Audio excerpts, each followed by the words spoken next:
Lagi-lagi disampaikan niatnya baik dan diharapkan pemikirannya pun baik. Tapi apakah sudah cukup untuk bisa membuat confidence Pak Raden? Ya, pertama-tama memang dalam keadaan krisis boleh dikatakan Perpu itu sangat perlu. Karena kita tahu kalau birokrasi itu kan selalu penuh dengan rambu-rambu yang sangat ketat, undang-undang.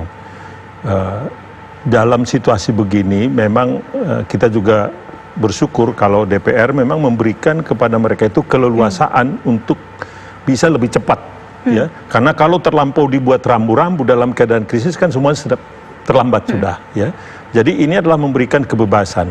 Kalau di dunia usaha memang ini hal yang lumrah kita lakukan, artinya cepat itu, ya. Jadi kita bisa maklumi kalau DPR memberikan dukungan ini sangat bagus sekali. Dengan catatan tentu dipakailah ini dengan benar. Artinya jangan juga sudah diberikan keleluasaan kepada pemerintah, terus pemerintah masih lambat. Nah itu dia, itu kan nggak benar itu loh. Jadi ini harus cepat dipakai, karena buat dunia usaha itu adalah waktu itu uang kan. Buat kita juga waktu uang. Sekarang ini kan kita di dalam posisi pilihannya itu adalah survive or not survive. Hanya itu pilihannya. Kita hanya survive kalau kita cepat dan bold, berani, cepat dan bold, ya. Kalau kita too little and then too late, terlampau kecil dan lama pula, kita tidak selamat. Jadi sekarang kita ini di persimpangan dan pilihannya itu.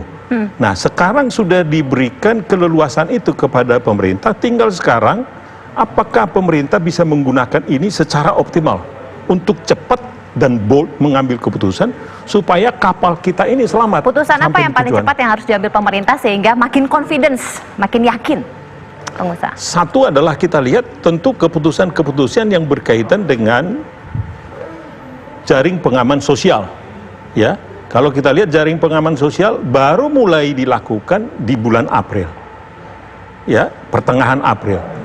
Itu yang pertama. Yang kedua adalah yang kita sebutkan dengan jaring pengaman sektor real. Ini sampai sekarang belum ada, ya. Jadi memang sudah dibuat oleh pemerintah di sini yang disebutkan dengan keringanan pajak, PPH. Tapi apa yang akan kita bayar kalau kegiatan tidak ada? Menurut saya PPH ini sebetulnya tidak terlampau banyak dampaknya, karena memang kita tidak punya profit tahun ini. Kalau tidak profit tahun ini, keringanan yang kita peroleh dikalikan 0, sama aja 0 gitu loh. Jadi nggak ada dampaknya itu. Yang sekarang ditunggu sebetulnya adalah dua hal, adalah bagaimana supaya kita bisa merestrukturisasi hutang daripada sektor real ini. Tentu sektor real ini yang berhutang ini adalah karena COVID-19. Jangan pula nanti perusahaan-perusahaan yang sudah memang amburadul sebelumnya juga memanfaatkan ini. Ini harus cepat. Yang kedua adalah modal kerja. Ya, modal kerja ini harus diberikan ke mereka. Yang dua ini yang kita lihat yang menolong sektor real, ya belum. Ya, di samping memang dari sisi kita lihat besarannya pun menurut kami pun, ya, menurut perhitungan Kadin itu masih jauh dari perhitungan. Hanya 405 kira-kira begitu ya.